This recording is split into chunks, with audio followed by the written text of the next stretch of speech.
The waiter didn't just set the plastic container on the table. He did it with a look of profound apology, as if he were an unwilling accomplice in a public execution. It was a clear, see-through tub, and inside sat the mangled remains of a $40 ribeye and a few cold, shriveled asparagus stalks. My future in-laws, Montgomery and Penelope Harrington, didn't even look at me as they pushed the box toward my side of the linen-covered table. Penelope's diamonds caught the candlelight of the Salish Lodge, sparkling with a cold, predatory brilliance that matched the smile on her face. "You really should take this home, Arthur," she said, her voice dripping with a sweetness that tasted like venom. "It's a crime to let such high-quality protein go to waste, and I imagine your grocery budget doesn't often include prime-grade cuts. Peter, our driver, usually takes the scraps, but we thought of you first." I looked at the steak bone. I looked at my son, Julian, whose face was a mask of such deep, burning shame that he couldn't even lift his eyes from the tablecloth. Then I looked at Montgomery Harrington, a man who owned half the luxury boutique hotels in the Pacific Northwest, as he signaled for the check with the bored arrogance of a Roman emperor. They thought they were feeding a stray dog.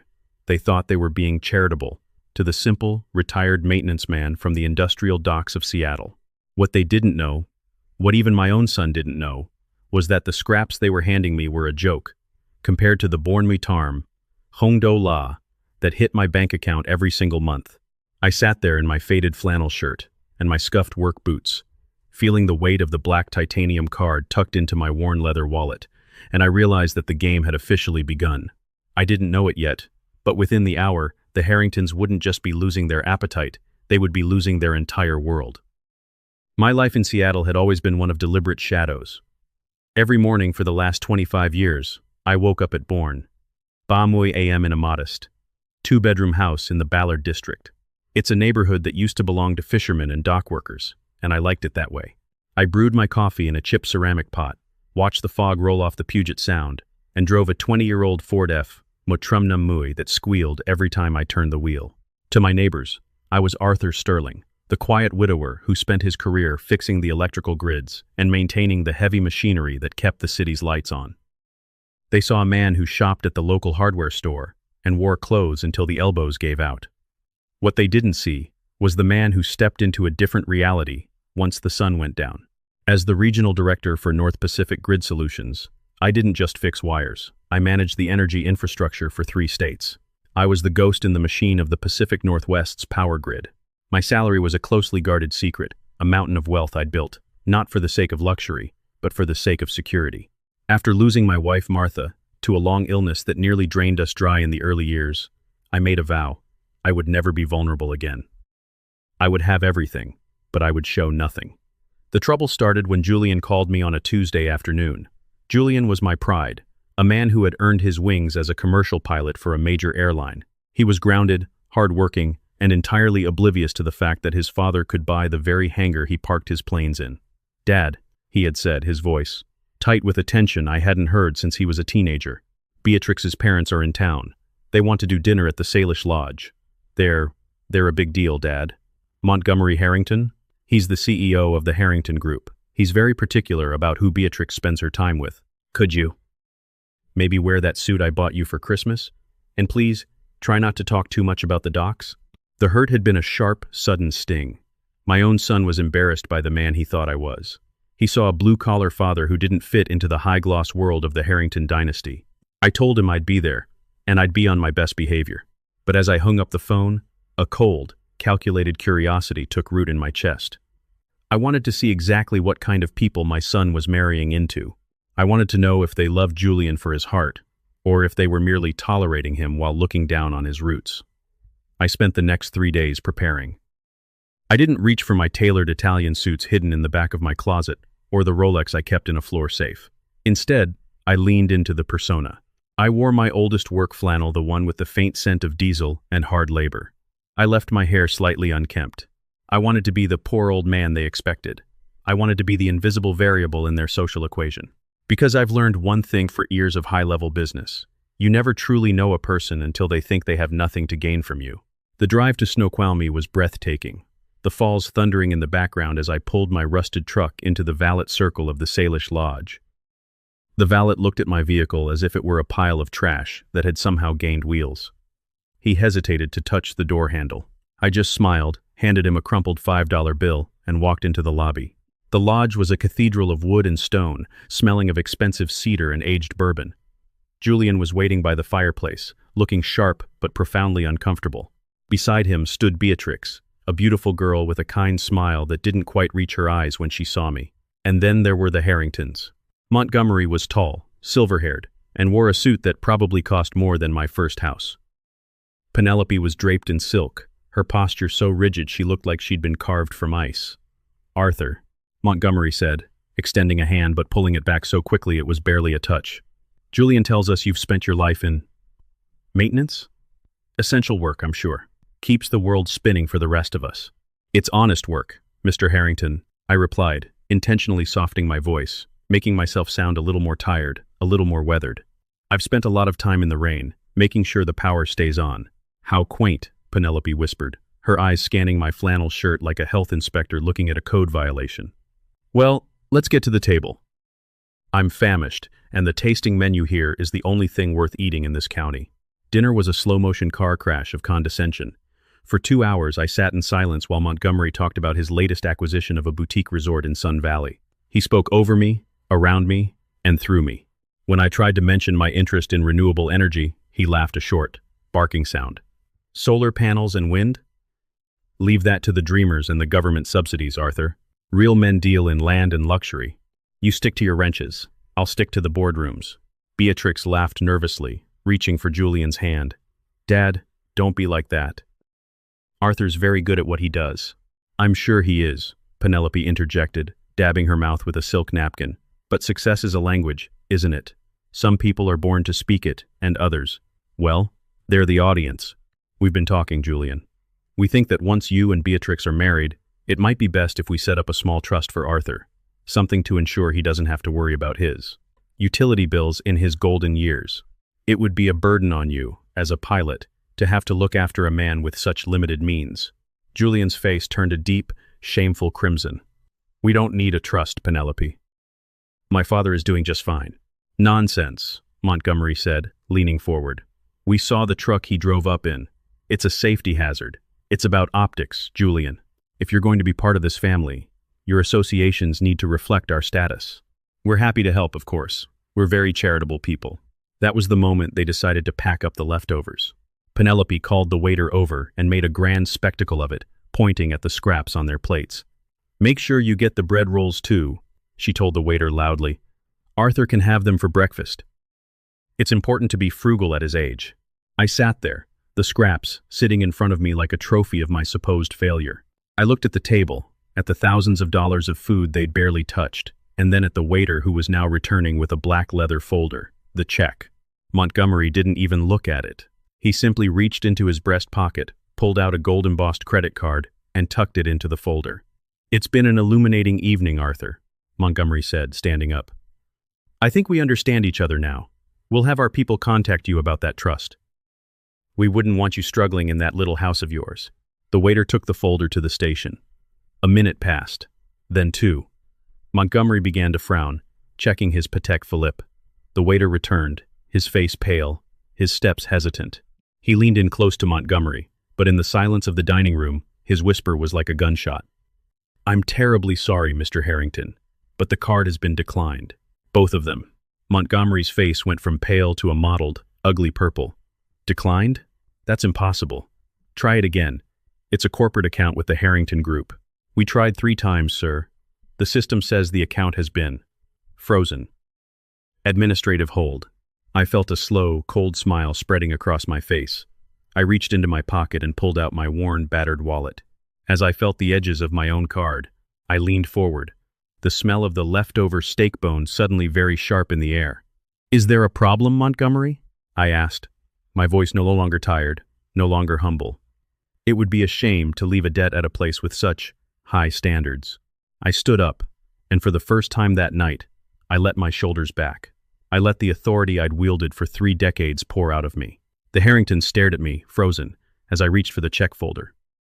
But as I opened it, I saw something in Montgomery's eyes, a flicker of sheer, unadulterated terror that told me this wasn't just a simple banking error. I didn't know it yet, but the reason his cards were declined was only the first layer of a betrayal that went much deeper than a dinner bill. And as I prepared to lay my own card on the table, I realized that Julian wasn't just marrying into a wealthy family, he was marrying into a house of cards that was about to go up in flames. And I was the one holding the match. The silence that followed the waiter's words was so thick, you could have stirred it with a spoon. Montgomery Harrington, a man who usually moved with the grace of a panther in a silk suit, looked like he'd been struck by lightning. His mouth hung open just a fraction of an inch, enough to let the world see the cracks in his perfect porcelain exterior. Penelope's hand flew to her throat, her fingers clutching those cold, hard diamonds, as if they were the only things keeping her anchored to the floor. "There must be some mistake," Montgomery hissed, his voice dropping to a jagged whisper. "That account has a 7-figure revolving limit. Check the machine. Check your connection. This is the Salish Lodge, for God's sake, not some roadside diner in Tacoma." The waiter, a young man who looked like he wanted to vanish into the floorboards, didn't budge. "I've tried 3 times, sir. The authorization is being blocked at the institutional level. It's not the machine." I felt the weight of the moment pressing against my chest. This was the man who, 10 minutes ago, had offered me his table scraps. This was the woman who had discussed setting up a charity trust for me, as if I were a stray animal they'd found shivering on their porch. I reached into my worn leather wallet. It was an old thing, the stitching frayed at the corners, smelling of honest sweat and years of hard work. But tucked behind a library card and a faded photo of my late wife, Martha, was a piece of black titanium that most people only see in movies. I didn't make a scene. I didn't shout. I simply slid the card across the linen tablecloth. It made a sharp, metallic clink that seemed to echo in the sudden hush of the dining room. "Use this," I said quietly, "and add a 20% tip for the trouble. It's been a long night for everyone." The waiter's eyes drifted down to the card. I watched the moment the recognition hit him. He didn't just take it. He handled it with a kind of reverence, his eyebrows shooting up toward his hairline. He knew exactly what that card represented. It wasn't just wealth. It was an invitation-only line of credit that signified the kind of power that didn't need to shout to be heard. Montgomery stared at the card, then at me. His face was a shifting kaleidoscope of confusion and ego. "Arthur, what is this? Some kind of prepaid gimmick. You can't possibly think."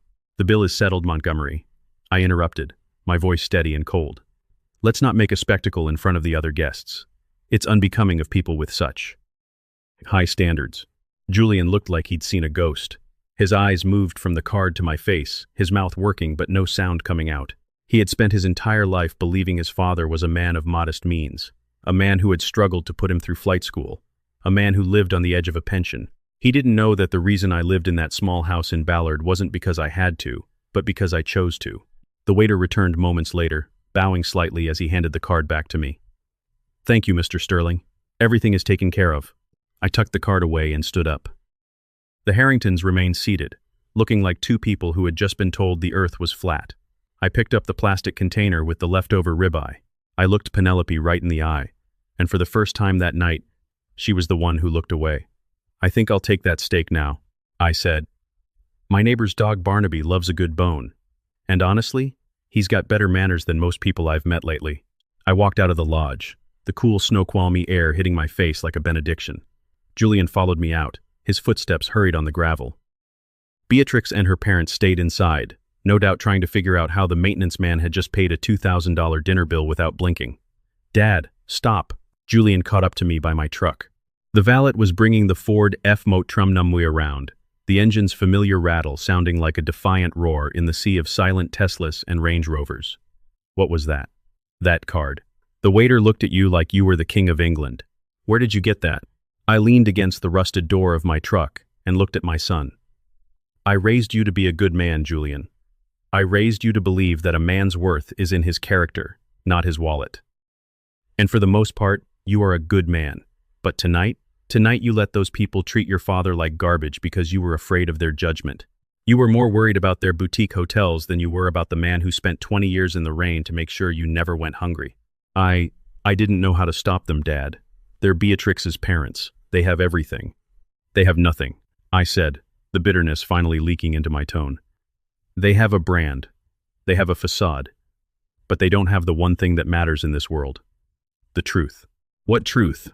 Dad, talk to me. Who are you? I looked toward the mountains, the memories of the last 30 years rushing back. I thought about the days after Martha died, when the medical bills were stacked high enough to reach the ceiling. I remembered the night I sat in our kitchen, realizing that I had a choice. I could let the world see my pain and my struggle, or I could build a wall so high that no one could ever hurt us again. I chose the wall. I climbed the corporate ladder at North Pacific Grid Solutions, not for the titles, but for the leverage. I became the man who controlled the flow of energy to the very buildings Montgomery Harrington called his empire. I kept it from Julian because I wanted him to be hungry. I wanted him to earn his wings on his own merit, not on his father's checkbook. I wanted him to marry a woman who loved him for the man he was, not the inheritance he represented. But as I looked at him now, standing in the shadow of the Salish Lodge, I realized my silence had created a vacuum that the Harringtons had filled with their poison. "I'm the regional director of the grid, Julian," I said, my voice barely a whisper against the sound of the falls. "I oversee the infrastructure for the entire Northwest. My salary isn't a pension. It's $48,000 a month. And I've been watching the Harrington Group for a long time." Julian stumbled back, hitting the side of the truck. $48,000 a month? Dad, why? Why the house in Ballard? Why the truck? Why let me worry about you all these years? Because money is a drug, Julian. It makes people see things that aren't there and ignore the things that are. Look at Beatrix's parents. They think they're the masters of the universe. But did you see Montgomery's face when that card was declined? That wasn't a bank error. That was a warning. A warning? What are you talking about? I reached into the cab of my truck and pulled out a manila folder I'd kept under the seat. I hadn't planned on showing it to him tonight, but the leftover comment had broken something inside me. I handed it to him. The Harrington Group owns 8 hotels in Washington and Oregon. They're iconic, beautiful, and utterly ancient. They require a massive amount of power to run heating, cooling, industrial kitchens, laundry services. For the last 6 months, they've been falling behind on their commercial utility contracts, not just by a little, but by hundreds of thousands of dollars. Julian flipped through the pages, his eyes widening as he saw the red stamp notices and the internal memos from my office. They're broke? But the cars, the clothes, the Sun Valley Resort, it's all leveraged to the hilt, Julian. They're using new debt to pay off old debt, and they're running out of rope. The reason his card was declined tonight is because North Pacific Grid Solutions placed an administrative lien on their primary corporate accounts this afternoon. I signed the order myself. Julian looked up, his face pale in the moonlight. "You did this? Today?" "I didn't do it because of the dinner, Julian. I did it because it's my job. They owe the city and the grid nearly $3 million in unpaid energy bills, but I'd be lying if I said I didn't find the timing." Poetic. "Does Beatrix know?" "I don't know," I said, "but I do know that they were pushing for this wedding to happen fast. Have you wondered why? Have you wondered why they were so eager to get you into the family? They don't want a pilot, Julian. They want a clean name. They want a distraction. And they probably think you have a nice, fat life insurance policy and a spotless credit rating they can tap into once the wedding bells stop ringing." Julian looked back at the lodge, where the lights were glowing warmly, hiding the rot inside. "I have to go back in there. I have to talk to her. Be careful," I warned. "When people like the Harringtons are cornered, they don't just bite. They try to take everyone down with them."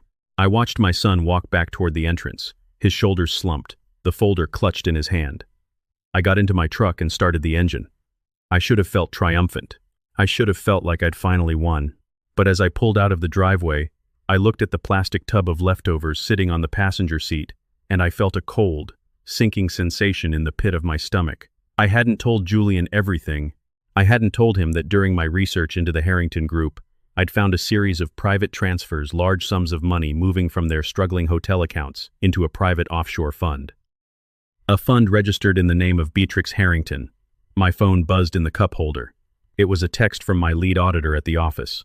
It contained a single image, a screenshot of a travel itinerary booked an hour ago. 2 one-way tickets to Zurich, departing from SeaTac at SAR, Hong AM tomorrow. The names on the tickets weren't Montgomery and Penelope. They were Julian and Beatrix. My heart hammered against my ribs. My son wasn't just being lied to. He was being used as a getaway driver. And if I didn't stop them tonight, I might never see him again. I didn't know it yet, but the dinner at the Salish Lodge wasn't the end of the humiliation. It was the start of a race against a family that had spent decades learning how to disappear. The engine of my Ford F Matrumnumui was still idling, a low, rhythmic thrumming that usually calmed my nerves, but right now, it sounded like a ticking time bomb. I stared at the travel itinerary on my phone screen until the blue light burned into my retinas. Julian and Beatrix. One way. Zurich. Sao. Hong AM. I looked at the clock on the dashboard. Chin. Bornmuelam PM. In less than 9 hours, my son, the only piece of my heart I had left after Martha died, would be 30,000 feet over the Atlantic, tied to a woman who was using him as a human shield for a multi-million-dollar fraud. I didn't know it yet, but the dinner at the lodge wasn't just a chance for the Harringtons to feel superior. It was a distraction. While Montgomery was busy mocking my flannel shirt and offering me his scraps, the machinery of their escape was already in motion. They weren't just broke, they were criminals, and they were about to make my son their co-conspirator. I gripped the steering wheel so hard my knuckles turned white. I had a choice. I could drive away, call the FBI, and let the chips fall where they may. But that would mean Julian would be arrested the moment he touched down in Switzerland. A commercial pilot caught fleeing the country with a woman carrying a stolen fortune. His career wouldn't just be over, his life would be destroyed.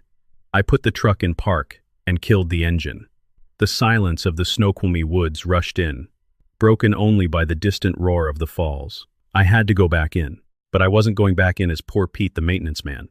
It was time for the Harringtons to meet the man who actually owned the ground they were standing on. I reached into the glove box and pulled out a small, leather-bound notebook. It contained the private numbers of the city's power brokers, men who owed me favors, men who feared my influence over the grid. I dialed a number I hadn't called in years. "This is Sterling," I said when the voice answered on the third ring. "I need a favor. I'm at the Salish Lodge. I need the security feed for Suite Borntrum Lair high-patched into my phone in 5 minutes. And I need the local sheriff to hold off on any calls regarding the Harrington Group for the next 2 hours. Tell him the grid is conducting an emergency audit." The voice on the other end didn't ask questions. You don't ask questions when the man who controls the region's electricity calls you at 10 at night. As I walked back toward the lodge, my gait had changed. The slump in my shoulders was gone. I ignored the valet's confused look as I strode past him, heading not for the dining room, but for the elevators. I watched my phone. At Chin, Numway High PM, the screen flickered, and a grainy, black and white feed appeared. It was the Harringtons' private suite. Montgomery was pacing the length of the room, his silk tie loosened, his face a mask of frantic energy. Penelope was at the desk, her fingers flying across a laptop, but it was Beatrix who caught my eye. She wasn't the sweet, blushing bride-to-be Julian had described. She was sitting on the edge of the bed, her expression cold and analytical, counting stacks of high-denomination bills and stuffing them into a designer carry-on bag. "We don't have enough time, Monty," Penelope hissed, her voice coming through the phone speaker with startling clarity. "The administrative lien hit the main accounts an hour ago. We can't move a dime out of the domestic banks." "That old man," Montgomery growled, slamming his fist onto a mahogany side table. "How did a grease monkey get a black card? It doesn't make sense. If he has that kind of money, why is he living like a peasant? Why is Julian flying budget routes? It doesn't matter who he is," Beatrix snapped, her voice like a whip. "What matters is that the Zurich flight leaves in 8 hours. Once Julian signs the marriage certificate at the airport chapel, his name is on the offshore trust. He becomes the primary account holder.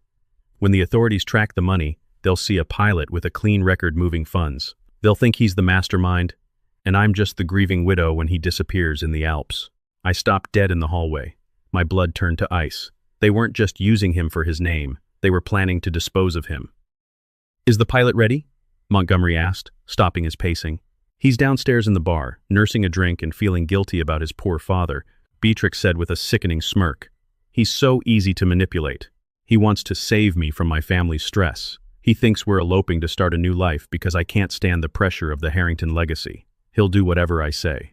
I leaned against the wall, my breath coming in short, sharp bursts. I had raised Julian to be a protector, to be a man of honor, and these predators had used those very virtues to lead him to the slaughter. I didn't wait to hear more. I headed for the bar. The bar at the Salish was dim, filled with the smell of expensive peat and the low murmur of wealthy travelers.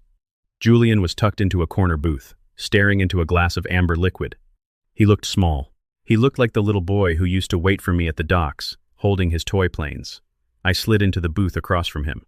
He didn't look up at first. "Dad, I told you. I need to figure this out," he muttered. "There's nothing to figure out, Julian," I said, my voice low and urgent. "Look at me." He raised his eyes, and the confusion I saw there broke my heart. "I saw the folder, Dad. I know they're in trouble.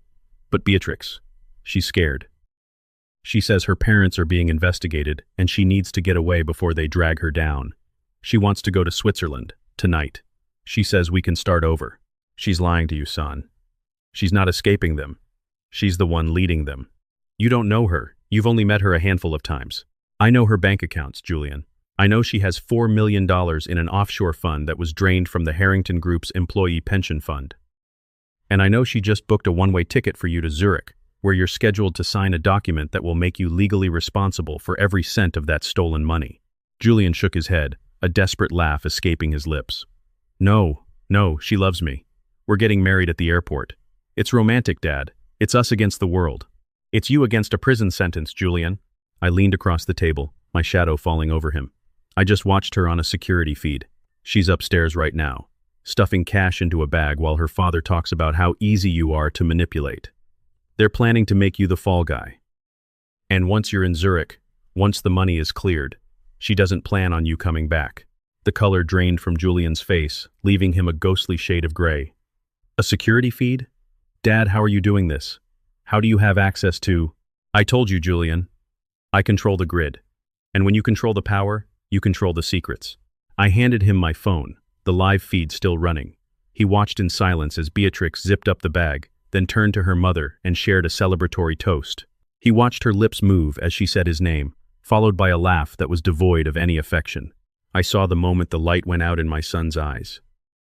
It was a brutal, agonizing transformation. The romantic, the dreamer, the pilot who loved the sky, he died in that booth. In his place sat a man who had finally realized that the world wasn't as beautiful as he wanted it to be. What do I do? He whispered, his voice cracking. You're a pilot, Julian, I said.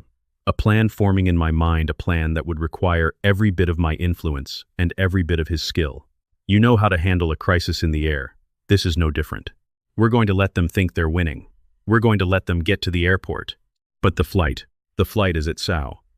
Hongam, I said, a grim smile touching my lips. But there's a funny thing about the SeaTac power grid. Sometimes, during a scheduled audit, the security systems and the boarding gates can be temperamental, especially for specific flights. Dad, you're going to shut down the airport? Not the whole airport, just the gate for flight Tarm Trum Born Mui Hai. And while they're stuck in that terminal, wondering why their getaway is delayed, the FBI, who I've already contacted, will be finishing their warrant for the offshore accounts. But they'll know it's you, Julian said. Let them know, I replied. I want them to see me. I want them to realize that the man they gave their scraps to is the man who is about to take their entire world. I stood up, but before I could leave, Julian grabbed my arm. Wait. If we do this, Beatrix, she goes to jail. She loses everything. She already lost everything, Julian. She lost her soul a long time ago. We walked out of the bar together, but as we reached the lobby, we saw the Harringtons exiting the elevator, luggage in hand, looking like the picture of elite travelers. Beatrix spotted Julian and immediately shifted into her sweet persona, running toward him with a look of feigned terror. Julian, thank God. My parents. They're being harassed by the authorities. We have to leave now. The car is outside. She looked at me, her eyes flitting over my flannel shirt with a brief, sharp flash of disgust before returning to Julian. Tell your father goodbye, Julian. We don't have time for a long farewell. I looked at Montgomery, who was standing by the door, checking his watch with an arrogant tilt of his head. He looked at me and actually had the nerve to wink. Don't forget that steak, Arthur, he called out. It'll keep you full for a week. I didn't say a word. I just watched them usher my son toward the black SUV waiting in the rain. I watched the taillights disappear down the winding mountain road. I stood there on the porch of the Salish Lodge, the cold mist clinging to my skin. I pulled out my phone and sent a one-word text to my operations manager at the Grid Control Center. Execute. I didn't know it yet, but the Harringtons' escape plan was about to hit a wall of darkness they never saw coming. And as for the leftovers, I reached into my truck, pulled out that plastic container, and threw it into the trash can by the curb. The real feast was about to begin, and I wasn't going to be the one eating scraps. But as I started my truck to follow them, a dark thought crossed my mind. Beatrix had mentioned a marriage certificate at the airport.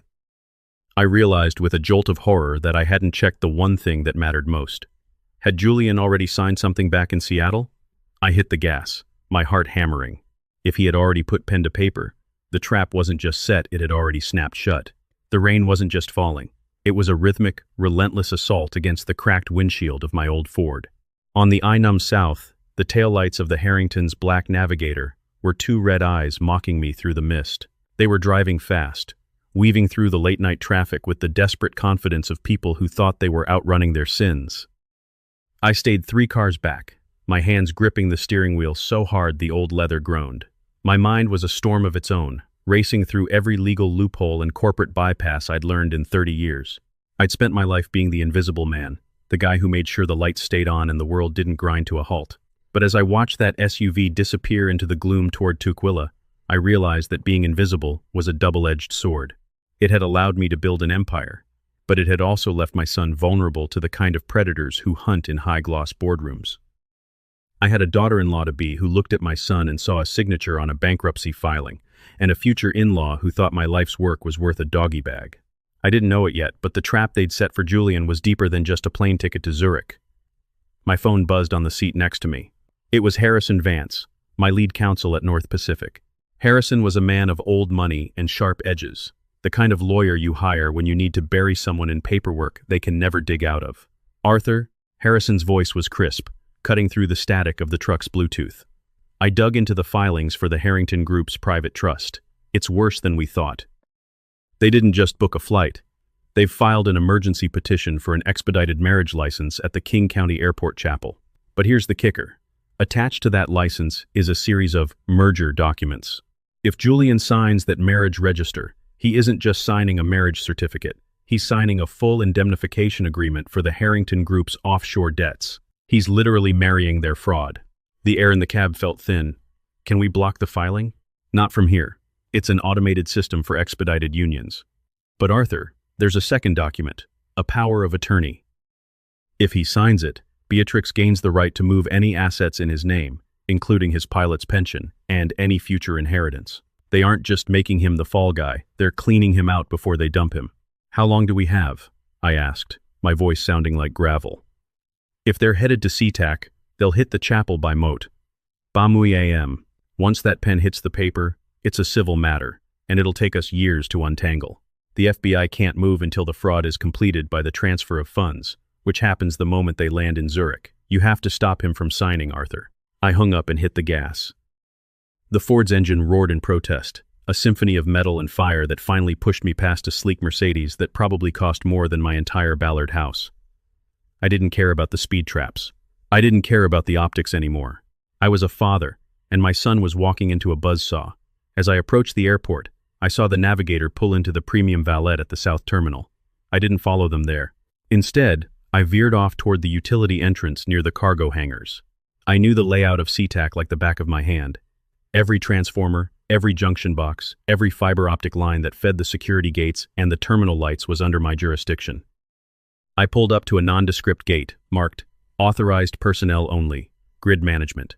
I swiped my master key card, the one that didn't just open doors, but bypassed the entire security protocol of the airport's infrastructure. Within seconds, I was inside the bowels of the airport, a world of concrete and humming machinery that the travelers upstairs never saw. I pulled out my tablet, the screen reflecting in my glasses. The execute command I'd sent earlier was already in its first phase. Upstairs, the Harringtons would be finding the check-in kiosks a little slow. The elevators might be undergoing maintenance, but that was just the appetizer. I didn't know it yet, but the Harringtons had a fixer in the terminal, a man named Vane Blackwood. I'd seen his name in the Harrington Group's payroll under consulting. Blackwood was a shark in a cheap suit, a man who specialized in making people and money disappear. If he was at the airport, he'd be the one ensuring the chapel was ready and the witnesses were paid off. I moved through the service tunnels, my boots echoing on the metal gratings. I reached the main power junction for the South Terminal. This was the heart of the beast. I could hear the muffled sound of thousands of people moving above me, the announcements of departing flights, the hum of a world in motion. I stood before the master breaker, my hand hovering over the override. But then, my phone chimed. A text from Julian. Dad, we're at the chapel. Beatrix is crying. She says if we don't do this now, her father will be arrested before we can even say, I do. I feel like I'm doing the right thing, but why does my gut feel like it's made of lead? I'm sorry about earlier. I love you. The weight of his words nearly brought me to my knees. He was still trying to be the hero. He was still trying to save a woman who was currently zipping up a bag of stolen cash. I didn't reply. I couldn't. I hit the master override on my tablet. Click. The hum of the airport didn't just stop. It died. It was a hollow, jarring silence that was almost physical. Above me, I heard the collective gasp of hundreds of people. The lights flickered, turned a deep, emergency red, and then faded into a dim, ghostly glow. The escalators ground to a halt. The security scanners let out a dying whine. The grid audit had begun. I sprinted toward the service stairs that led to the third-floor chapel. I emerged into the terminal, and it was a scene of controlled chaos. Travelers were standing around, confused, their faces illuminated by the screens of their phones. TSA agents were shouting for everyone to stay in place. I pushed through the crowd, my flannel shirt making me look like just another stranded traveler. I reached the Cloud9 Chapel, a small, glass-walled room tucked away near the quiet zones of the terminal. Inside, I saw them. The room was lit by a few flickering emergency candles. Montgomery was standing by the door, looking frantic, his silver hair disheveled.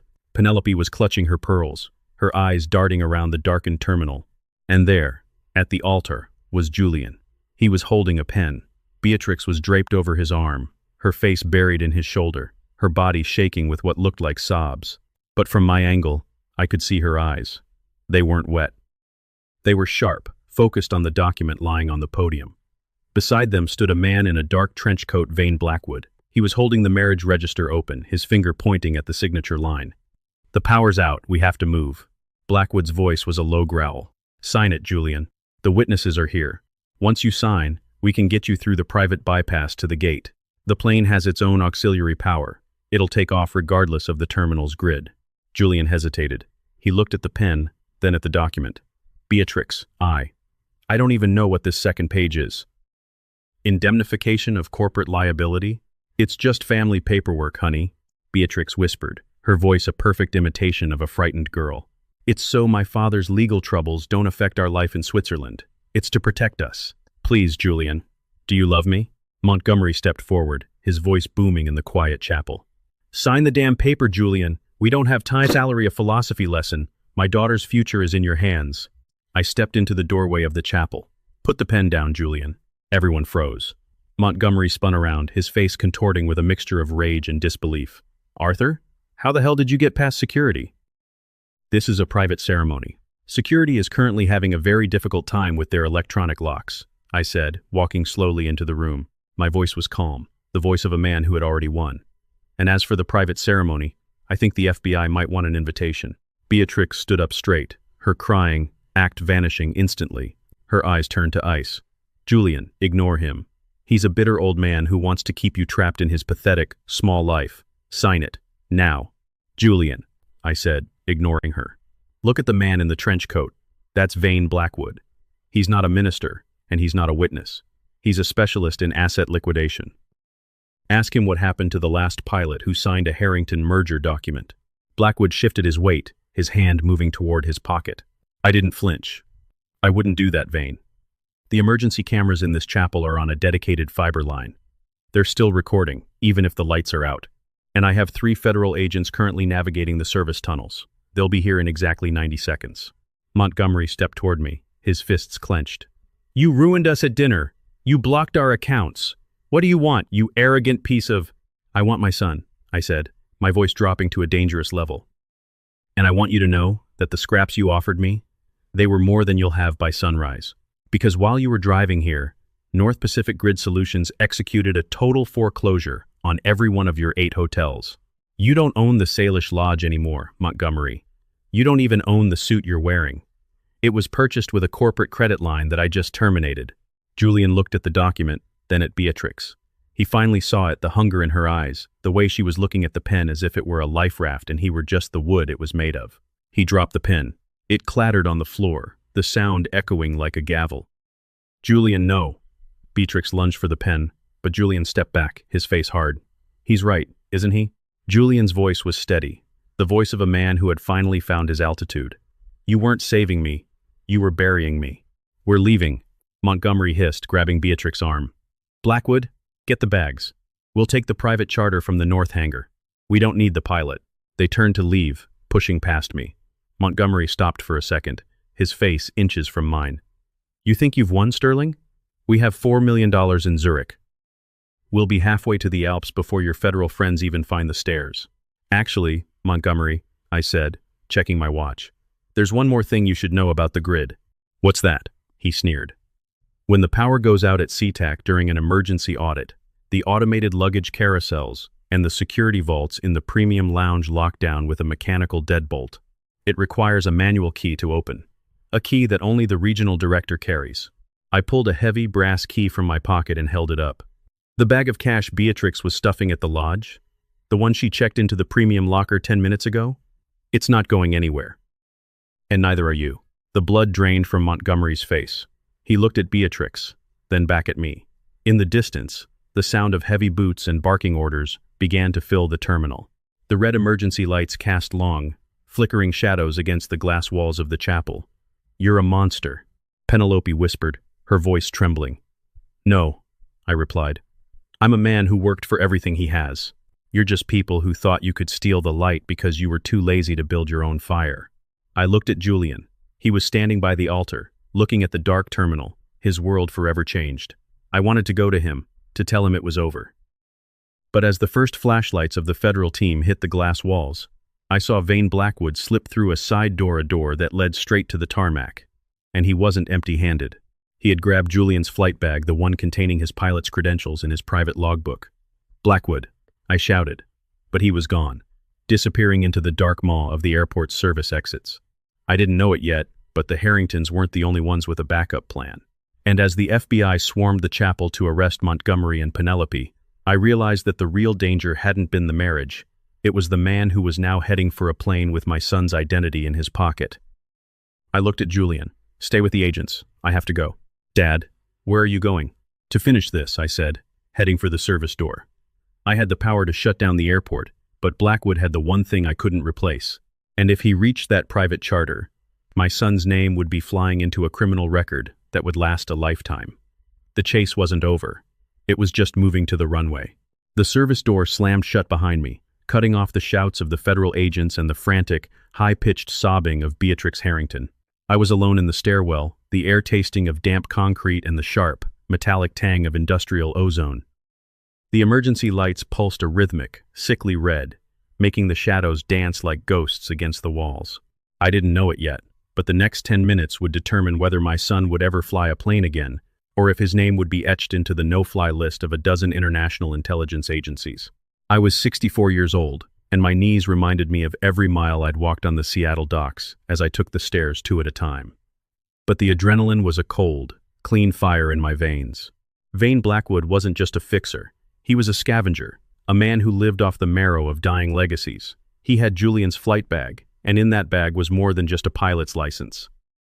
It contained the biometric security key for the private charter fleet, a key that was registered to Julian's thumbprint and credentials. If Blackwood got that key to the North Hangar, he didn't need a pilot. He could override the flight computer of the Gulfstream G, Sao Trum Num Mui waiting on the tarmac, and engage the ferry mode, a semi-autonomous protocol for moving empty aircraft. He'd be out of Washington airspace before the FAA even realized the plane wasn't supposed to be moving, and the transponder would show Julian Sterling as the pilot of record. I burst through the final exit at the ground level, out onto the rain-slicked tarmac. The wind whipped across the open space, carrying the roar of distant engines and the smell of jet fuel. The power outage I'd triggered had turned the airport into a black hole. The runway lights were dark, and the terminal behind me was a massive, silent tomb. But the North Hangar, half a mile away, was glowing with the blue-white hum of independent generators. I saw him, a dark shape moving through the rain, heading for a parked baggage tug. Blackwood was fast, but he was lugging 2 heavy suitcases along with Julian's bag. He was greedy. Even in a life-or-death escape, he couldn't leave the cash behind. Blackwood, I roared, my voice swallowed by the wind. He didn't look back. He hopped onto the tug, the electric motor whining as he floored it. I didn't have a tug. I had my tablet and my master access to the airport's subterranean infrastructure. I sprinted toward a heavy steel hatch marked Grid Access, Sector By. I didn't know it yet, but Blackwood had a partner I hadn't accounted for. As I swiped my card to open the hatch, a bullet shattered the glass of the card reader an inch from my fingers. I dove behind a stack of luggage crates, my heart hammering against my ribs like a trapped bird. The muzzle flash had come from the perimeter fence, maybe 50 yards away. I peered through the gap in the crates. A second figure in a dark raincoat was moving toward Blackwood, providing cover fire. It was the driver I'd seen earlier, the one the Harringtons called Peter. Peter, I whispered, the irony of the name not lost on me. He wasn't just a driver, he was the muscle. Sterling.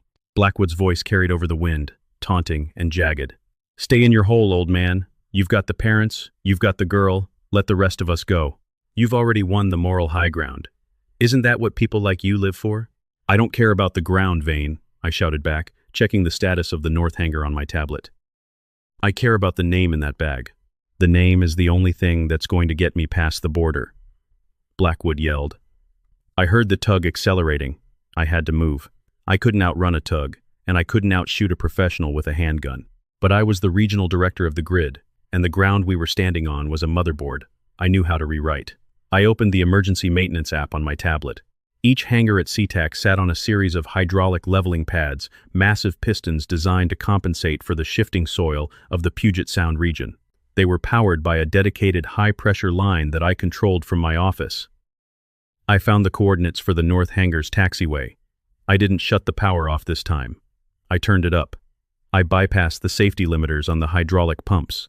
I pushed the pressure from high, home PSI to SAO, home. On my screen, a warning light flashed. Structural integrity risk. I ignored it. I hit the rapid cycle command. Underneath Blackwood's tug, the very earth began to scream. The concrete taxiway didn't just crack, it buckled. One of the massive hydraulic pistons surged upward, lifting a 10-foot section of the tarmac 3 feet into the air. I heard the sickening crunch of metal as the tug hit the newly formed ledge. The vehicle flipped, tossing Blackwood and the suitcases into the rain. The driver, Peter, skidded to a halt, his gun raised, looking at the buckled ground as if the earth itself had gone mad. I didn't wait. I dropped into the grid access hatch and slid down the ladder into the darkness of the service tunnel. The tunnel was a narrow, low-ceilinged tube filled with the hum of high-voltage cables. I ran, my breath coming in ragged gasps, following the yellow line on the floor that led to the hangar's main breaker room. I was moving directly under the tarmac, cutting the distance. In 30 seconds, I was beneath the north hangar. I climbed the service ladder and pushed open the floor grate in the tool room. I emerged into the hangar, a cathedral of white light and polished steel. The Gulfstream Zhao Trum Num Mui sat in the center of the room, its engines already whining in a low idle startup. Blackwood was there. He had made it. He was limping, his face smeared with blood and grease, clutching Julian's flight bag like a holy relic. He was alone. The driver must still be outside, dealing with the wreckage of the tug. Drop the bag, Vane, I said, stepping out from behind a tool chest. Blackwood spun around, startled. He reached for a knife in his belt, his eyes wide with a manic, desperate energy. You're like a cockroach, Sterling. You're everywhere. I'm the man who pays for the light you're standing in, I said, walking toward him. I didn't have a gun. I didn't have a knife. I had a heavy pipe wrench I'd grabbed from the tool wall. But more importantly, I had the truth. The FBI has the Harringtons. The Zurich accounts are being flagged by Interpol as we speak. Even if you get that plane off the ground, where are you going to land? Every tower from here to Geneva is looking for this tail number. I don't need Geneva, Blackwood hissed, circling me. I just need to get out of your jurisdiction. There are plenty of places that don't care about Interpol when you show up with $2 million in cash and a pilot's credentials to buy your way in. You think you're so much smarter than the rest of us, don't you? I said, my voice dripping with the same condescension the Harringtons had used on me. You think because you can manipulate a family of greedy idiots, you can manipulate the world. But you made one mistake, Vane. Yeah? What's that? You assumed my son was the only Sterling who knew how to fly. I didn't know it yet, but the execute command hadn't just been about the power. It had been a pre-programmed sequence I'd spent months perfecting, just in case the Harrington group ever tried to move their assets by air. I tapped a final sequence on my tablet. Behind Blackwood, the Gulfstream's engine, they went into full reverse thrust, a deafening roar that filled the hangar with a hurricane of hot air. The force of the exhaust slammed the hangar doors shut, the heavy steel plates sliding into place with a final, echoing thud. Blackwood was knocked off his feet by the sheer pressure of the air. Julian's bag slid across the floor. I lunged for it, my fingers catching the leather strap. But Blackwood was faster than he looked. He tackled me, his weight pinning me against the cold concrete. He was younger, stronger, and driven by the sheer terror of a man who knew a prison cell was waiting for him. His hands found my throat, his thumbs pressing into my windpipe. "Give me the bag," he wheezed, his face inches from mine. I couldn't breathe. The world began to gray at the edges. I looked up at the ceiling of the hangar, at the rows of industrial lights I'd spent my life maintaining. I thought about Martha. I thought about the scraps on the table at the Salish Lodge.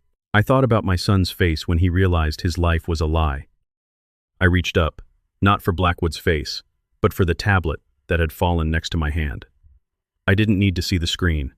I knew the layout by heart. I swiped right, then double-tapped the center. The hangar's fire suppression system didn't just activate, it exploded. A wall of high-pressure CO2 and chemical foam blasted from the ceiling, a white, freezing deluge that turned the hangar into a blinding blizzard in seconds. The gas sucked the oxygen out of the air. Blackwood gasped, his grip loosening as he tried to fill his lungs. He rolled off me, clutching his throat, blinded by the foam. I rolled the other way, pulling the collar of my flannel shirt over my mouth and nose. I knew the dead zones of the suppression system, the small pockets near the floor where the oxygen lingered for a few extra seconds. I crawled toward the service exit, the flight bag clutched to my chest. I burst through the door into the fresh, rainy air, gasping for breath, my lungs burning. I didn't stop. I ran until I hit the perimeter fence, where the FBI's blue and red lights were finally cutting through the darkness of the tarmac. I saw Julian. He was standing by a black SUV, surrounded by agents. He saw me, saw the bag in my hand, and the look of relief on his face was the only payment I ever needed. But as I approached him, the lead agent, a woman named Miller with eyes like flint, stepped in front of me. "Mr. Sterling, we have Blackwood's partner in custody," she said, "but we just got a call from the terminal. There's a problem." "What problem?" I asked, my voice a raspy ghost of itself. "The Harringtons are in cuffs. Blackwood is trapped in the hangar." "It's Penelope Harrington," Agent Miller said. "She's not talking to us. She's talking to the press. She just went live on a local news stream from her phone before we could seize it. She's claiming that you are the one behind the fraud. She's telling the world that the regional director of the grid has been siphoning millions into Julian's accounts for years, and the Harringtons were the ones trying to stop you." I felt a cold, sinking sensation in my gut. They weren't going down quietly. They were turning the maintenance man into the mastermind. "She says she has the proof," Miller continued. "A series of wire transfers from your private North Pacific accounts directly into a trust in Julian's name. Transfers that started the day after your wife died." I looked at Julian. He looked back at me, his eyes wide, with a new kind of fear. "Dad?" he whispered. "Is that true? Did you use the money to take care of me?" I looked at the flight bag. I looked at the dark airport I'd spent my life protecting. I didn't know it yet, but Penelope Harrington had just played her final card a lie so close to the truth that it could destroy everything I'd built to save my son. The scraps were gone, but the poison was just starting to work. The rain felt like needles against my face as I stood there, clutching Julian's flight bag, watching the world I had built in the shadows crumble under the blue light of a dozen smartphone screens. In the distance, the sirens were a low, mournful howl, but the loudest sound in my ears was the frantic heartbeat of a man who had just realized he'd been outplayed by a woman in handcuffs. Penelope Harrington was a cornered rat, but she was a rat with a microphone and a social media following that reached from the Puget Sound to the Potomac. "Is it true, Dad?" Julian's voice was barely a whisper, thin and fragile as a glass ornament about to shatter. He didn't look at the FBI agents or the smoldering North hangar. He looked at me, his eyes searching my face for a denial that wouldn't come. "The money, the transfers. You told me you were a maintenance man. You told me we were struggling. But you were funneling millions into a trust under my name while I was working 3 jobs to pay for flight school?" "I was protecting you, Julian," I said, my voice cracking. "I earned every cent of that money. It was my salary. I didn't want you to be a target. I didn't want you to be like them." "By making me a target anyway?" He gestured wildly at the agents. "She's telling the whole world you're a thief. She's saying you used the North Pacific infrastructure to hide corporate kickbacks in my account. Dad, the FBI is right here. Tell them she's lying." I looked at Agent Miller. She wasn't looking at me with the respect she'd shown 5 minutes ago. Her hand was resting on the grip of her holster, and her expression had hardened into the cold, clinical mask of a federal hunter. Behind her, 3 more agents were already moving toward me, their zip ties glinting in the rain.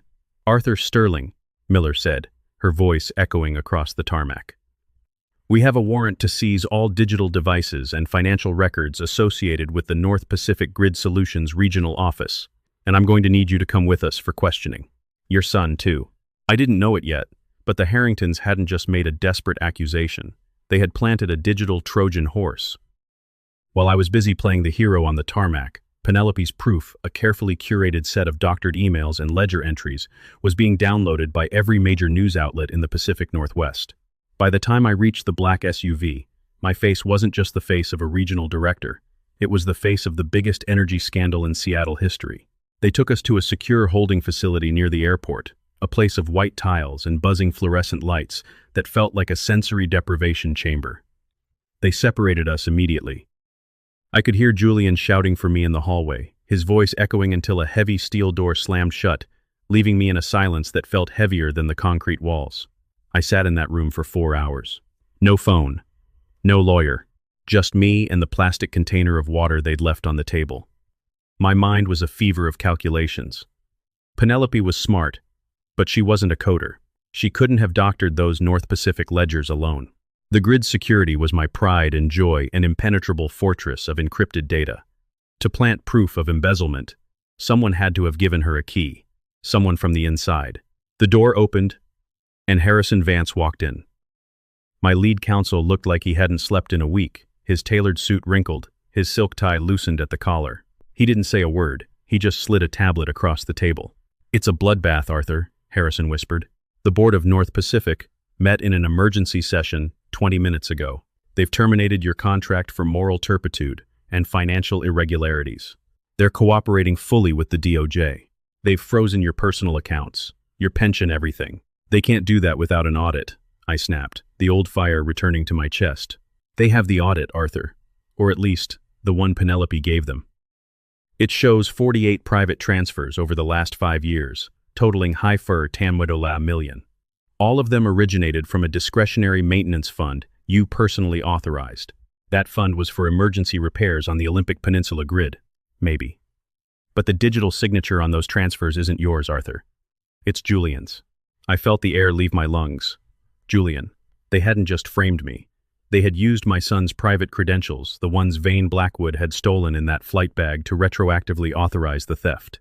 They were making it look like the maintenance man father was the mastermind, and the pilot son was the bagman. "Where is he?" I asked, my voice trembling. "Where's my son?" "The FBI is leaning on him hard, Arthur. They're offering him a deal. If he testifies that you coerced him into signing those documents, he might walk with a suspended sentence and lose his pilot's license. If he doesn't, he's looking at 15 years for federal fraud." "He won't do it," I said, though a seed of doubt began to sprout in the darkness of my mind. "Julian knows who I am." "Does he?" "Because right now, all he knows is that his father lied to him for 25 years about having $50,000 a month while he was eating ramen and flying cargo in the middle of the night. Trust is a fragile thing, Arthur. And Penelope is currently hammering it with a sledgehammer." I looked at the tablet. The news feed was a scrolling nightmare. The grid just exposed. The flannel fraud. They were mocking me. They were taking my life of simplicity and turning it into a punchline. I was the maintenance man who thought he was smarter than the system. But then, I saw a familiar name in the bottom corner of one of the news articles. Source: Silas Blackwood, Senior Security Consultant, North Pacific Grid Solutions. The room began to spin. Silas. Vane Blackwood's brother. I had hired him 3 years ago. I had trusted him with the keys to the digital kingdom. "Harrison," I said, leaning forward, the cold, calculating executive finally taking full control. "I need you to listen very carefully. I don't care about my accounts. I don't care about the board. I need you to get a message to a man named Garrett Miller. He's the head of the Dock Workers Union in Ballard. Tell him the old captain needs the backup generator at the Muybornth Street substation to undergo a stress test at midnight." "Arthur, what are you talking about? That's illegal. You don't have the authority to—" "I don't have the authority," I interrupted, a dark, sharp smile touching my lips for the first time. "But I have the knowledge. The Harringtons think they can win by controlling the narrative. They think they can win by using the law to bury me. But the law is just a series of rules written on paper. The grid? The grid is energy. It's the blood of this city. and I'm the only one who knows how to make it stop flowing. What are you going to do? I'm going to hit rock bottom, I said, standing up. And I'm going to take the Harringtons with me. If they want to play the game of who has the power, it's time they learn that the man who fixes the wires is the man who decides who gets to see in the dark. Harrison looked at me with a mixture of awe and terror. He'd seen me close million-dollar deals, but he'd never seen the man who grew up on the docks of Seattle when he was backed into a corner. I'll get the message to Garrett, Harrison said, standing up. But Arthur, Julian, if you do this, you might never get him back. He's terrified. He thinks his whole life was a performance. The truth is coming, Harrison, I said, heading for the door as Agent Miller returned. It's just going to be a very loud, very dark truth. I didn't know it yet, but the next 24 hours wouldn't just be about revenge. They would be about a total system collapse. As I was led out of the room in handcuffs, I caught a glimpse of a television in the booking area. The Harrington Group's stock was miraculously rebounding. Penelope was being interviewed from her holding cell, looking like a martyr for corporate integrity. She thought she had won. She thought she had traded my reputation for her freedom. But she had forgotten the one thing I told Montgomery at the lodge. I didn't just work on the grid. I was the grid. And at midnight, I was going to turn the lights out on the Harrington legacy forever. But as the elevator doors closed, I saw Julian being led toward a transport van. He looked back, and for a split second, our eyes met. There was no love there, only a cold, hard silence that hurt more than any prison sentence. I had lost my son. Now, I had nothing left to lose. What happened next changed everything. I wasn't just going to clear my name. I was going to burn the entire system down to find the records Silas Blackwood thought he had deleted. The scraps were about to become the fuel for a fire Seattle would never forget. The holding cell smelled of floor wax in the cold, metallic sweat of men who had run out of luck. I sat on the edge of the hard plastic bench, my hands still stinging from where the zip tees had bitten into my wrists. Through the reinforced glass of the door, I watched the fluorescent lights in the hallway hum with a flickering, sickly energy. I knew that hum. It was the sound of a transformer in Sector born struggling to handle the load of the storm outside. To anyone else, it was just background noise. To me, it was a heartbeat, and right now, the city's heart was skip beating. I had hit rock bottom, not because my bank accounts were frozen, and not because my face was being dragged through the mud on every news station from Bellingham to Olympia. I was at the bottom because, for the first time in 25 years, my son looked at me and didn't see a father. He saw a stranger with a suitcase full of lies. I'd spent my life building a fortress around him, thinking that if I kept the money and the power hidden, I could keep the world from touching him. I was wrong. By keeping him in the dark, I'd made him easy prey for the Harringtons. I'd made him a pawn in a game he didn't even know was being played. The hardest part of hitting the floor isn't the impact, I whispered to the empty room. It's realizing you're the one who built the cellar. The door opened with a heavy, magnetic thud. Agent Miller stepped in, followed by Julian. My son looked older. The lines around his eyes had deepened in the last 6 hours, and he wouldn't meet my gaze. He was clutching a manila folder, the plea deal Harrison had mentioned. Mr. Sterling, Miller said, her voice flat. Your son has a statement he'd like to make. We're giving you 5 minutes before the transport to the federal courthouse arrives. She stepped back, leaning against the doorframe. Julian finally looked at me, and the disappointment in his eyes cut deeper than any blade. I signed it, Dad, he said, his voice trembling. I'm testifying. I told them about the trust fund you kept from me. I told them about the private accounts. I told them I didn't know where the money came from. Julian, listen to me. No. You listen, he shouted, the folder hitting the table with a slap that echoed like a gunshot. You let me live a lie. You watched me struggle, watched me take extra shifts flying cargo in ice storms, all while you were sitting on $50,000 a month. And for what? So you could play maintenance man. Penelope was right about one thing: you're obsessed with the secret. You're obsessed with the power of being the guy no one sees. I did it so you wouldn't be a target. I am a target, Dad.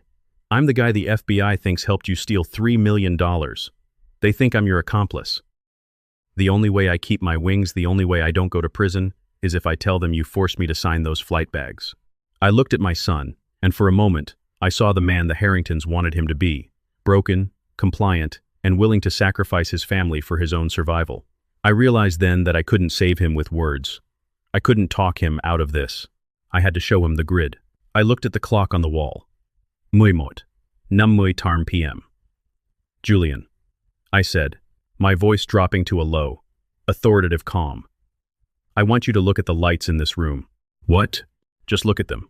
In exactly 60 seconds, the power in this facility is going to cycle. The backup generators will kick in, but there will be a 3-second window of total darkness. Agent Miller straightened up, her hand moving toward her radio. Sterling, what are you talking about?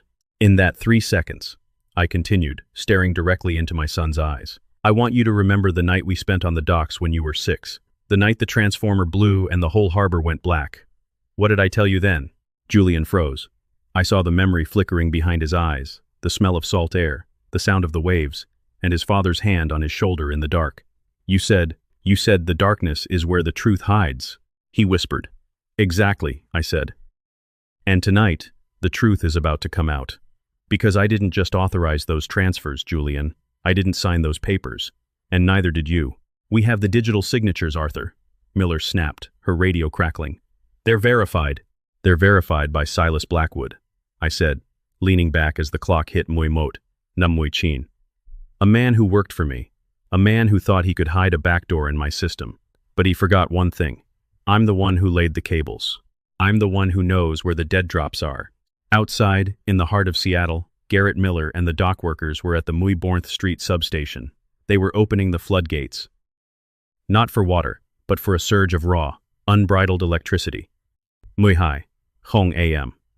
The hum in the room didn't just increase. It rose to a deafening, metallic scream. The lights flared a blinding, brilliant white, then snap. The world vanished. Total, absolute darkness. The kind of dark that feels like velvet pressing against your eyes. In the hallway, I heard the sound of magnetic locks clicking open as the security system rebooted. I heard Agent Miller's boots scuffing on the floor as she reached for her flashlight. But I wasn't in the chair anymore. I had been in this facility a dozen times for emergency grid consultations. I knew the floor plan by heart. I moved in the dark with the grace of a man who had spent 30 years in the tunnels. I grabbed Julian's arm, pulling him toward the back corner of the room where the service panel was located. Dad, what are you doing? Showing you the truth, I whispered. I reached into the panel, my fingers finding the fiber optic bypass I'd noted during a maintenance check 2 years ago. I pulled a small portable hard drive from my sock, the one thing the FBI hadn't found, because they were looking for digital evidence in my pockets, not my clothing. I plugged it into the bypass. Miller, get the lights, a voice shouted from the hallway. The red emergency lights flickered on, casting long, bloody shadows across the room. I was standing by the panel, my tablet in hand, the screen glowing with a flurry of green code. Don't move, Miller shouted, her gun drawn. I'm not moving, Agent, I said, turning the tablet toward her and Julian. I'm downloading. Look at the source code on these transfers. Julian leaned in, his eyes widening. On the screen, the verified signatures from Silas Blackwood were being stripped away, revealing a hidden layer of metadata. The transfers didn't originate from my office, I said. They originated from a terminal inside the Salish Lodge. Specifically, from the private suite of Montgomery Harrington. And look at the timestamp.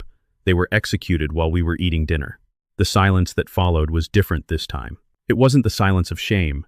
It was the silence of a revelation. Silas Blackwood wasn't just my security lead, I said, my voice gaining strength. He was the Harringtons' inside man. He didn't just doctor the files. He used a mirror program to make it look like the money was moving into Julian's trust, but the money never left the Harrington Group's offshore accounts. It was a digital illusion, a paper trail leading to a ghost. Julian looked at the screen, then at the plea deal in his hand. He realized that if he had testified, he wouldn't have been telling the truth. He would have been the final piece of the Harringtons' puzzle. He would have been the one to lock the door on both of us. Dad, he choked out, the folder slipping from his fingers and hitting the floor. Wait, Agent Miller said, her gun lowering slightly. If the money never left their accounts, then why did the North Pacific Board find a deficit in the maintenance fund? Because Silas Blackwood didn't just frame me, I said. He stole the real money for himself. He used the Harringtons' distraction to siphon $3 million into a private account in the Cayman Islands. He played both sides. He used the Harringtons to destroy me, and he used me to rob the Harringtons. I tapped a final command on the tablet. And right now, Silas is at the SeaTac private terminal, waiting for Vane Blackwood to arrive with the physical credentials. He thinks the blackout is his cover. He doesn't know that I've redirected the entire North Pacific security team to his location. Miller's radio exploded with chatter. Sector by breach. We have a suspect in custody at the North Hangar. He's carrying a flight bag and a series of encrypted drives. Julian looked at me, and for the first time, I saw the pride return to his eyes. It was a raw, humbled pride, the kind that only comes after you've seen the man your father really is. You did all of this, from a jail cell? Julian asked. I didn't do it from a cell, I said, reaching out and finally placing my hand on his shoulder. I did it from the grid. I told you, son, I'm the one who keeps the lights on, and I'm the one who decides when it's time for the truth to be seen. Agent Miller looked at the tablet, then at me. She didn't say anything for a long time. She just picked up her radio. This is Miller. Cancel the transport for the Sterlings, and get a team over to the Harrington Group's headquarters. I want Penelope and Montgomery brought back in for supplemental questioning. And someone find me Harrison Vance. We have a new set of evidence to file. I sat back down on the plastic bench, the adrenaline beginning to fade, replaced by a deep, bone-weary exhaustion. The lights in the facility finally stabilized, returning to their normal, steady hum. The blackout was over. The city was safe. And for the first time in years, I felt like I could breathe. But as the agents began to move, as Julian sat down next to me and gripped my hand, I saw something on the news feed that made my blood run cold. The Harrington Group wasn't just a hotel business. I had known that. But I hadn't known about the prestigious partners they'd been courting in London, a group called the Kensington Syndicate, a group that didn't like it when their investments were messed with, a group that Silas Blackwood had been working for all along. I didn't know it yet, but the Harringtons were just the appetizer. The real predators were coming for the grid, and they didn't care about scraps. They wanted the whole feast. Dad? Julian asked, noticing my expression. What is it? We won, right? I looked at the flickering screen, at the name Kensington flashing in a news ticker. We won the battle, Julian, I said. But the war for the city just started. And this time, we're not going to be fighting from the shadows. I stood up, the maintenance man persona finally and forever discarded. I didn't need the flannel anymore. I didn't need the secret. I was Arthur Sterling, and it was time for the world to see what happens when you try to take the light from the man who owns the sun. The morning sun finally broke through the Seattle mist, but it wasn't the warm, golden light of a travel brochure. It was a cold, surgical white that exposed every crack in the pavement and every smudge on the glass of the federal courthouse windows. I stood on the front steps, my old flannel shirt damp and heavy, feeling the weight of the last 24 hours in my marrow. Beside me, Julian was silent, his eyes fixed on the black SUVs that were lining up to transport the Harringtons to the detention center. The grid ghost was no longer a secret, and the maintenance man was no longer a ghost. We watched as Montgomery and Penelope were led out in separate groups. They weren't the titans of industry I'd met at the Salish Lodge. Montgomery's bespoke suit was wrinkled, his silver hair matted against his forehead, and his eyes were darting around with the frantic, hollow gaze of a man who had finally realized that his credit had run out not just with the banks but with reality. Penelope was silent, her head bowed, her hands hidden under a coat to conceal the cuffs. They looked small. They looked like people who had spent so much time building a skyscraper of lies that they'd forgotten how to stand on solid ground. I didn't know it yet, but the final piece of the puzzle wasn't in the courtroom or the jail cell. It was in my pocket. Dad, Julian said, his voice finally finding its strength. Agent Miller said the Kensington Syndicate withdrew their interest in the Harrington Group at Bourne. Hong A.M. They've completely disavowed any connection to Silas or Vane Blackwood. They're claiming they were victims of misrepresentation by the Harringtons. Of course they are, I said, looking out at the skyline I'd spent my life powering. Predators like that don't stay at the table when the food turns to poison. They cut their losses and vanish into the next boardroom. But there's something they don't know, Julian. Something I've been holding on to since before your mother died. Julian turned to me, a flicker of that old, boyish curiosity returning to his face. What are you talking about? The Kensington Syndicate didn't just want the hotels, I said, pulling out a small, encrypted flash drive, the one I'd retrieved from the hidden compartment in my truck earlier that morning. They wanted the land the hotels sit on. They wanted the private easements for the fiber optic lines and the secondary grid nodes. They were trying to build a private utility that would allow them to bypass the public grid and charge whatever they wanted to the wealthy enclaves of the Northwest. I looked at my son, making sure he saw the man behind the flannel, and they couldn't do it as long as I was the regional director. I was the wall they couldn't climb over. That's why they funded the Harringtons' lifestyle. That's why they sent Silas to infiltrate my office. It wasn't about a $3 million fraud, Julian. That was just the bait to get me out of the way. They wanted the keys to the city's energy. Julian took a breath, the scale of the game finally settling in his mind. And now? And now, they've left behind a paper trail, I said. Because the scraps they thought they were leaving for me, the minor accounts, the small-scale debts, the worthless land easements they used as collateral for the Harrington loans, I bought them. Not as Arthur Sterling, the director, but through a small private holding company I started 30 years ago, with my first paycheck from the docks, a company called Martha's Reach. I didn't know it yet, but the look on Julian's face when I mentioned his mother's name would be the moment I finally felt like I was home. Martha's Reach? He whispered. You named a company after Mom? She was the one who told me to save. Julian. She was the one who saw that the city was changing, and that the men with the wrenches would eventually be pushed out by the men with the pens. I started buying up the small, unimportant bits of the grid infrastructure that the big corporations ignored. I own the ground under 3 of the Harrington hotels, Julian, and I own the primary substation that feeds the Kensington Syndicate's regional headquarters. I felt a quiet, deep satisfaction as I watched a black sedan pull up the one belonging to the Syndicate's local legal counsel. They think they've won because they stayed out of the headlines. They don't realize that their discretionary power is currently being fed through a line that I can turn off with a single phone call. And I'm not turning it back on until every cent they stole from the North Pacific Pension Fund is returned with interest. We walked down the steps, heading toward my old Ford F. Mutrumnamui. It looked like a rusted relic compared to the high-gloss vehicles surrounding it, but as I turned the key and the engine roared to life, it felt like the most powerful machine in the world. We drove back to Ballard, to the small house that had caused so much shame. We sat on the porch, the smell of salt air and blooming rhododendrons filling the air. For the first time in my life, I told him everything.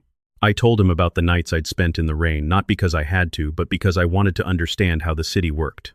I told him about the Bornwetarm, Hongdola monthly salary that I'd mostly funneled into charities for the families of fallen line workers. I told him that I lived in this house because this was where I'd held his mother's hand for the last time, and no mansion in Cherry Hills could ever replace the ghost of her laughter in the kitchen. I'm sorry, Dad, Julian said, looking at the scuffed floorboards of the porch. I'm sorry I let them make me feel like you weren't enough. I'm sorry I was embarrassed. Don't be, son, I said, handing him a cold bottle of water. They spent a lot of money to make you feel that way. It was a well-crafted illusion, but illusions only work in the dark. Once you turn the lights on, they disappear. What's going to happen to Beatrix? He asked, his voice steady. She's cooperating with the FBI to reduce her sentence, I said. She's giving up the syndicate's money laundering contacts. She'll be in a federal facility for a few years, but she'll have a lot of time to think about the difference between a pilot and a fall guy. Julian nodded, a weight leaving his shoulders. I think I'm going to take some time off, Dad. Go back to flying the small routes. The cargo runs in Alaska. I liked the sky better when it wasn't about the status. I think your mother would like that, I said. The sun was setting over the Olympic Mountains, painting the sky in a bruised purple and orange that looked like a healing wound. I looked at my hands calloused, weathered, and strong. I'd spent my life making sure the world didn't go dark, but I'd almost let my own life be eclipsed by the very power I controlled. The moral of the story isn't about the money. It isn't about the Bornwetarm, Hong, Dola, or the black card, or the corporate takedown. It's about the fact that you can't judge the heart of a man by the grease on his shirt. The Harringtons of the world will always look for the scraps, thinking they're the ones at the head of the table. They'll look at a maintenance man and see an audience, never realizing that he's the one who built the theater, owns the stage, and controls the curtain. I didn't know it yet, but as we sat there on that porch in Ballard, the city of Seattle was preparing for a new kind of day. A day where the people who did the work finally got to see the light they'd created. Hey, Dad? Julian asked as we watched the first stars appear. Yeah, son? About that ribeye from the lodge. You really think Barnaby would have liked it? I laughed, a real deep sound that hadn't come out of my chest in years. Nah, even Barnaby has higher standards than that. I leaned back in my chair, the maintenance man finally at peace. The secrets were out, the battle was won, and my son was home. I didn't need to be the grid ghost anymore. I was just Arthur Sterling, a man who knew how to fix things. And as the lights of the city began to twinkle on, one by one, I knew they were glowing just a little bit brighter tonight. True worth isn't what you carry in your wallet. It's what you leave behind in the hearts of the people who think you have nothing to give. Never underestimate the man who knows how to work in the dark, because one day, he might just decide it's time for you to see the truth. And the truth is always more powerful than the power itself.